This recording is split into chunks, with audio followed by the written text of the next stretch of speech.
Hey everyone, welcome back to Shaz's Tech Hub. Today we'll be discussing virtual photography. That's a whole different type of photography where basically you're taking screenshots of the video game you're playing. Now, when I first heard about this, I was very skeptical, and I'm sure maybe you are as well. How's that photography? Just hitting the capture button on your controller. You're not doing the hard work of composition, understanding the whole exposure triangle, getting the fancy equipment out there. You're not actually doing anything. You're just sitting there, hitting the capture button, taking a screenshot, and then you're calling that photography. I was very skeptical. But when I started reading this article by BBC,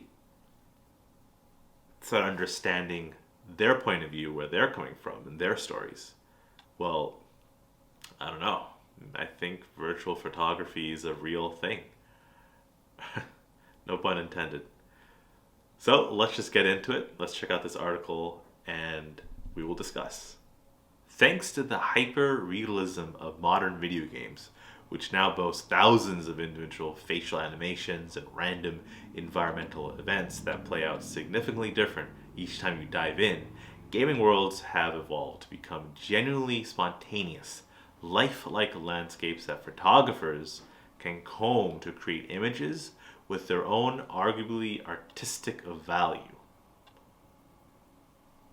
That was the first interesting point. The world's just so realistic now, thanks to all these graphical powers that all these consoles have, that perhaps you're not just stealing someone's art and then calling it your own, but you're actually capturing different moments, you're injecting different moods. Let's take a look at this photo that was provided by the article. It's stunning. It reminds me, when I first saw it, as a person who lives in New York, I love the grittiness. I love how she's commuting to work. It looks like, I haven't played this game yet, but it really speaks to me, like that grit, that grind you have to do every single day to get to work on the subway, at least, before COVID for many. So I understand where this photo looks like art, and started kind of making me feel that perhaps, I shouldn't write off virtual photographers. And then there's this other quote within the article that really stood out to me. This idea of photographers going through unimaginable tasks just to get an image is in the past now. A video game can be just as fruitful of a canvas for a photographer as the real world. I don't know about you folks, leave a comment down below, let me know what you think. These are good arguments. Just to go further, some of these virtual photographers' art have been shown in art exhibits, like this Brazilian photographer Sang. His work has been shown in Los Angeles and London. The lines between virtual world and the real world are blurring. I already talked about how video games can help within mental health. So the fact that video games are now creating this new world, this new vertical of photography, I should take a step back and recognize that this is real. This is much more than just some type of hobby. If you take it seriously, this is a form of artwork, and it's a form of photography in many ways. Now, one issue with virtual photography, a barrier if you will, is that copyright is definitely an issue. When I take my camera, I go outside in the world, I take a photo of something, it's mine. That's not the case with most video games. When you take a screenshot, some video game companies even put their stamp on, like property of Capcom, etc., etc. So then that makes it somewhat challenging about the copyright issues of being a virtual photography. Not all video games are doing this, but this is, a reality.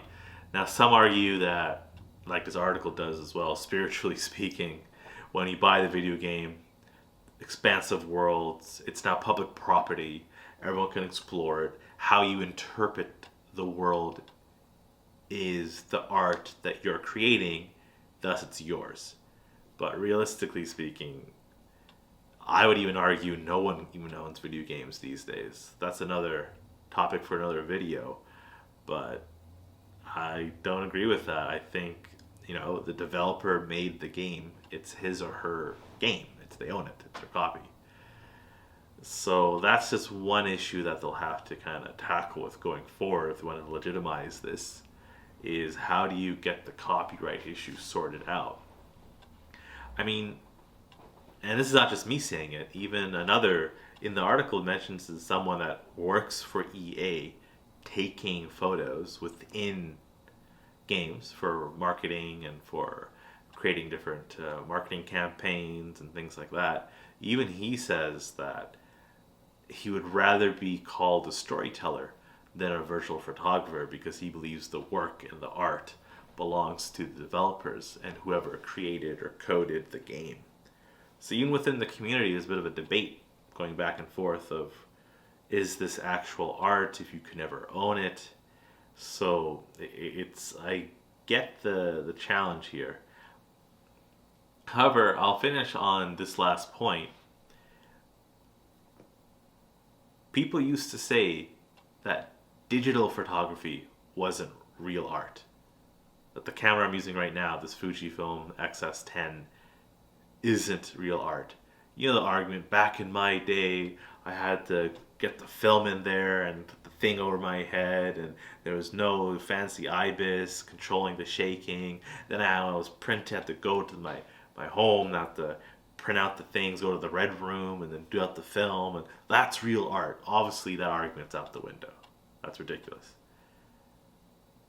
But that same argument is being used with virtual photography. The fact that you can't struggle, the fact that you don't need to spend copious amounts of money trying to become an artist, which is another interesting argument within this article that was made by Sang, I believe, is that there's so many different financial barriers to being a photographer. There's also some safety concerns if you're in certain countries where you're just going to get robbed if you're walking around with a fancy camera. There's some safety issues as well. So can virtual photography be a way to democratize what it means to capture photos and be an artist in the 21st century? I don't know the answer, because video games are expensive too. Internet is expensive, and now you need internet for basically almost any game that you're playing, which is sad, which is another issue that I have with video games today that I'll make another video about. So for now, bringing it home, what do you think? Is virtual photography an actual new art form? Are people who take screenshots of video games actually artists? And if so, how do you deal with the copyright issues? Are you stealing someone else's work and then making it your own? There are so many challenges, so many questions. This is why, folks, I love video games. This is why this YouTube channel is about. This is why I'm making videos about video games and the intersection of policy, right? There's a lot of YouTube videos out there reviewing games and talking about graphics and frame rates. I'm digging a bit deeper and connecting it with the policy side, right? Powerful words to end on.